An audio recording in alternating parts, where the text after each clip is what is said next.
Autoobsessão. Por que eu estou trazendo esse assunto aqui? Porque eu acho que isso é muito negligenciado quando se fala de obsessão. Então, muita coisa pode ser autoobsessão e acaba se entendendo que é uma influência externa, né? Uma influência espiritual. Isso numa leitura espiritualista.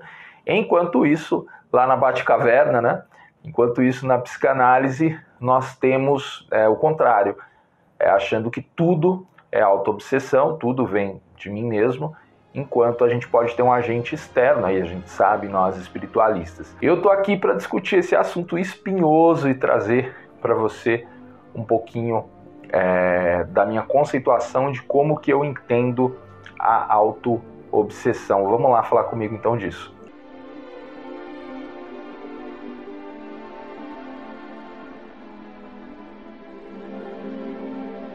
Você está no Sabedoria Cósmica, nós estudamos muitos assuntos aqui no nosso canal, postamos muito conteúdo, todos perpassados pelo assunto mestre espiritualidade. Se você gosta desse assunto e gosta do nosso trabalho, você se inscreve no canal e também vê aqui embaixo como você pode nos apoiar fazendo os nossos cursos, tem o nosso Apoia-se, tem outras formas de você nos ajudar a continuar a nossa caminhada.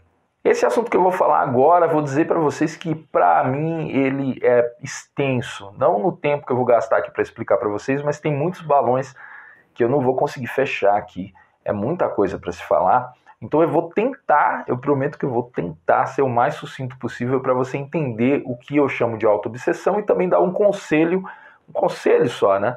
Bem por cima, assim, para você tentar resolver um pouco isso, caso você se identifique com o que eu vou falar. Então vamos lá, olha só. Primeiro, a gente tem que centralizar o nosso eu, a gente vai colocar como centro a consciência, o que eu entendo por consciente. Cuidado com a acepção desse termo, aqui eu estou usando no sentido de contrário a inconsciente, é isso. Então o que é consciente? Consciente tem a ver com continuidade. Como assim, professor? São os pensamentos que são contínuos. Tudo aquilo que eu consigo ligar uma coisa na outra, eu sei quem eu sou, onde eu estou, né? Hoje, que dia que é, mais ou menos, quais minhas vontades, né? O que eu fiz ontem, ontem é ontem, amanhã é amanhã, tenho tempo, tenho espaço, eu estou na minha casa, tal. Enfim, tudo que me centraliza e faz com que eu consiga entender como eu mesmo aqui, né, de olhos abertos. Então a gente entende que consciência é continuidade, nessa acepção que eu estou dando para vocês aqui. Para entender que inconsciente vai ser justamente aquilo que não está dentro desse terreno contínuo, está fora, então inconsciente. Ok? Vou chamar de I. A questão é que se você for pensar de uma forma materialista, inconsciente, ele está dentro de você e tudo que não for consciente é inconsciente e está dentro de você. Então não há influência externa. Então se você pegar um caso de obsessão real, supondo espiritual, para uma leitura materialista da psicanálise, que é a maior parte dos psicanalistas e das psicanálises não consideram a realidade espiritual ainda, né? Então, eles vão considerar que a obsessão é um caso que está ali intrínseco àquela própria pessoa, não existe uma obsessão externa. Muito bem, mas para a gente conseguir entender também a obsessão espiritual, a gente vai ter que ficar no mezzo a mezzo, quer dizer, nem uma coisa nem outra. A gente tem esse inconsciente materialista aí, que está dentro de você, não necessariamente no material, você está entendendo, né? Mas ele está dentro de você, na maneira que você guarda as suas lembranças, inclusive as que vêm de outras vidas. Isso está aí. Está armazenado onde? Está só no cérebro, né? Está no perispírito, está no... Enfim, a gente não vai entrar nessa discussão. Mas não somos materialistas, podemos entender que pode haver algum arquivo que você carrega com você aí que está suportado de uma forma que a gente não consiga compreender. Esse inconsciente é o I1. Vou chamar ele de I1. E qual que é o I2? O I2 eu vou chamar de inconsciente, mas ele não é bem um inconsciente, né? O I2 tá aqui fora, ó, circular. Ele é tudo aquilo que não está consciente, mas está vindo de fora. Então a gente vai entender que esse I2 é o espiritual. vamos usar essa palavra para a gente entender. Poderiam ser outras, tá? A gente pode pensar em transcendente, em cósmico, como você quiser, né? Energias, tudo isso está aqui. Acepção espiritual bem generalizada aqui. Onde está o que nos interessa hoje? Está aqui no I1. Então, o que eu vou fazer? Você viu que o teacher gosta de cores, né? O teacher vai circundar de verde aquilo que nos interessa hoje. Já devia ter circundado. O que é o I1? O I1 é aquilo que geralmente numa abordagem de obsessão aí, espiritualista, tal, um espaço espiritualista, geralmente é uma área que é desconsiderada. Ou seja, se eu chego e falo que eu estou com um pensamento suicida, eu já vi isso, gente, viu? Antes que diga assim, mas você está falando, não, eu já vi, já convivi em muitos trabalhos de desobsessão, espaços, né, que trabalham com atendimento, né, com a recepção desse tipo de assistência, e é isso mesmo. Se a pessoa está com um pensamento suicida, ou está com algum tipo de se sentindo mal, né, geralmente, 90% das vezes, vai se ignorar esse verdinho e vai para cá, para o I2. Ou seja, você está com encosto, você está com um trabalho que te fizeram, você está X, Y, Z, mas não é você, ok? E a gente não pode fazer isso. A gente tem que entender que nós temos sim uma parte de nós que nós não lidamos confortavelmente. Então todos nós temos coisas dentro de nós que nós não queremos aceitar.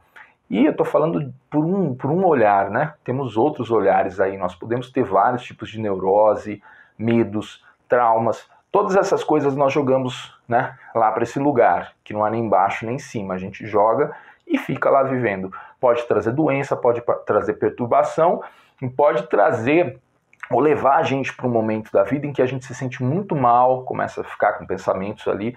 Claro, essas coisas estão todas batendo ali na porta, tentando entrar, e a gente vai para um trabalho de desobsessão, e aí vão falar, não, você está com um espírito, um trabalho, um sei lá o que e tal.